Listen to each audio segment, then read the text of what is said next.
నువ్వు అత్త కూడా అంటది, నువ్వు ఇక్కడే నిలకడగా ఉండు. ఏంటి, నువ్వు కూడా ఇక్కడే నిలకడగా ఉండు. బోయాజు చెప్పాడు, నువ్వు చెప్తున్నావు, ఇప్పుడు నేను చెప్తున్నాను. ఎన్నిసార్లు చెప్తాను తెలుసు అక్కడ నిలకడ గురించి? 3 మాటల పైన మాట్లాడుతుంటారు. బోయాజు మాట్లాడతాడు, రూతు మాట్లాడతాడు, అత్త మాట్లాడుతుంది. నిలకడగా ఉండు. ఇప్పుడు నీకు ఒక మాట చెప్తాను, నేను ఎక్కడైనా సరే నువ్వు ఫలించాలని అంటే నిలకడగా ఉండాల్సిందే. ఇప్పుడు నేను ఒక మాట చెప్తాను వినండి. ఈమె పనిదానిగా ఉంటే చాలు అనుకోలేదు. బోయాజు తన భార్యగా ఉంటే చాలు అనుకుంటున్నాడు. దేవుని స్తోత్రం, దేవుని స్తోత్రం. ఇప్పుడు క్వాలిటీస్ కావాలి, పరీక్షిస్తున్నాడు బోయాజు. అతిగా నువ్వు నిలకడగా ఉండు, నా పని వ్యక్తులు వెంబడించు, నా పనిలో స్థిరంగా ఉండు, నా పొలంలో స్థిరంగా ఉండు అన్నాడు. ఇప్పుడు తీసుకుని 4వ అధ్యాయం ఎక్కడ కూర్చొని పెట్టాడు తెలుసా? భార్య కూర్చొని పెట్టాడు. నేను ఒక మాట చెప్తున్నాను విను. మోయాబు దేశం నుండి ఉట్టి చేతులతో వచ్చింది. వేసుకోవడానికి డ్రెస్ లేదు, తినడానికి ఆహారం లేదు. కానీ బెత్లెహేములోకి వచ్చినప్పటికీ దేవుడు సమృద్ధిని ఇచ్చాడు, ఆశీర్వాదం ఇచ్చాడు, అధికారం ఇచ్చాడు. దేవుని ఎదుట నువ్వు నిలకడగా ఉండాలి, దేవుని ఎదుట నువ్వు స్థిరంగా ఉండాలి, దేవుని ఎదుట నువ్వు నిలిచి ఎదురు చూడాలి. సమయం కలదు, ఆయన ఇస్తాడు. 2వ అధ్యాయంలో రూతుతో చెప్తూ ఉంటాడు బోయాజు నిలకడగా ఉండమని. 4వ అధ్యాయంలోకి వచ్చినప్పటికీ బోయాజు పక్కన స్థానం దేవుడు ఇచ్చాడు. నేను అధికారినిగా చేయగలను. నువ్వు అడుగుపెట్టిన స్థలాన్ని దేవుడు నిన్ను ఆశీర్వదించగలడు.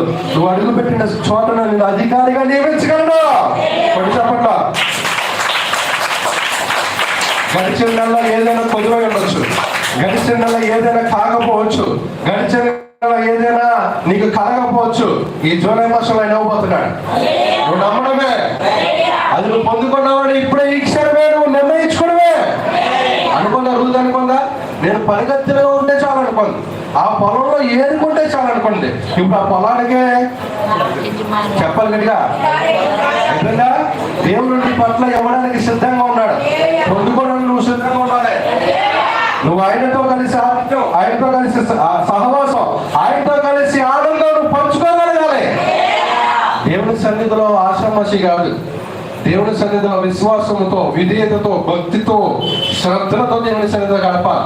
ఒకసారి బుధవారం వెళ్ళిపోయిన సరిపోతే, శుక్రవారం వెళ్ళిపోయిన చాలు, ఇంకా ఆదివారం వెళ్ళిపోయిన అయ్యి బాబా దాన్ని తీద్దాని అనుకోకూడదు. ప్రతి క్షణం ఆయన దగ్గర ఉండాలి. ఇక్కడ ఉన్నట్టు మాత్రమే కాదు, ఇంటికెళ్ళి బైబుల్ తలకని చెప్పుకుంటే దర్శనాలు రావు, పీడకలు రావు అని అనుకోవద్దు. ఆ బైబుల్ నీలో ఉంటే రావు, రోగాలు రావు, పీడకాలు రావు, ఏ అపాయము తెరిచి ఆడతావు. ఎందుకంటే ఆ వాక్యమే జీవము, జీవమే నీ జీవితం.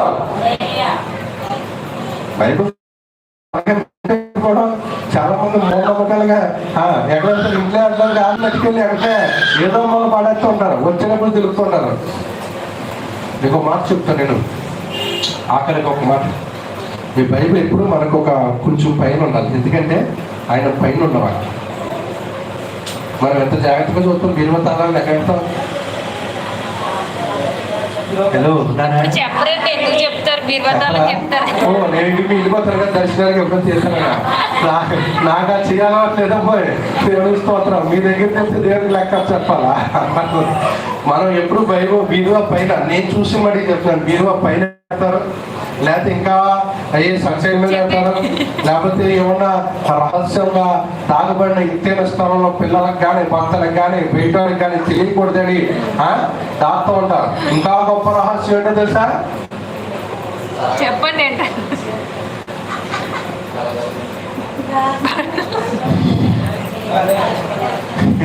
అన్నీ చెప్పేసింది. ఇంకా అక్కడైతే ఎవరో ముట్టుకొని నా గుండె మీద చేతి వేసుకొని నా గుండెకి నా చేతికి మధ్య ఉండాలి అనుకుంటా. దాన్నే అంత భద్రంగా చూస్తున్నావే, తుప్పట్టేసేది, పాడైపోయేది, కరిగిపోయేది, అరిగిపోయేది. నీ జీవితాన్ని సరిచేసి, బాగు చేసి, భద్రపరిచి, బలపరిచేది ఎంత భద్రంగా చూడాలో. నువ్వు దాన్ని మోస్తే, నువ్వు దానికి విలువనిస్తే, నువ్వు దాన్ని దూరగలిగితే అది నేను ఆశీర్వాదకరంగా మార్చేస్తాను. రూతును మార్చింది వాక్యం, రూతును ఆశీర్వదించింది దేవుని స్థితి, రూతును దీవించి అధికారిగా నియమించింది దేవుని కృప. ఎవరినైనా సరే ఆయన ప్రేమించగలరు. ఆయన కృప ప్రతి ఒక్కరి మీద సమానంగా చూపించగలరు. దేవుడి మాటలు దీవించింది. ఏమేమి పొందుకుంది రూతు? సమృద్ధి పొందుకుంది, సంపూర్ణమైన బహుమానం పొందుకుంది, శ్రద్ధగా వింది, నిలకడగా ఉంది, ఆశీర్వాదం పొందింది. దేవుని కలుగలుస్తూ, బోయాజు కలుగలుస్తూ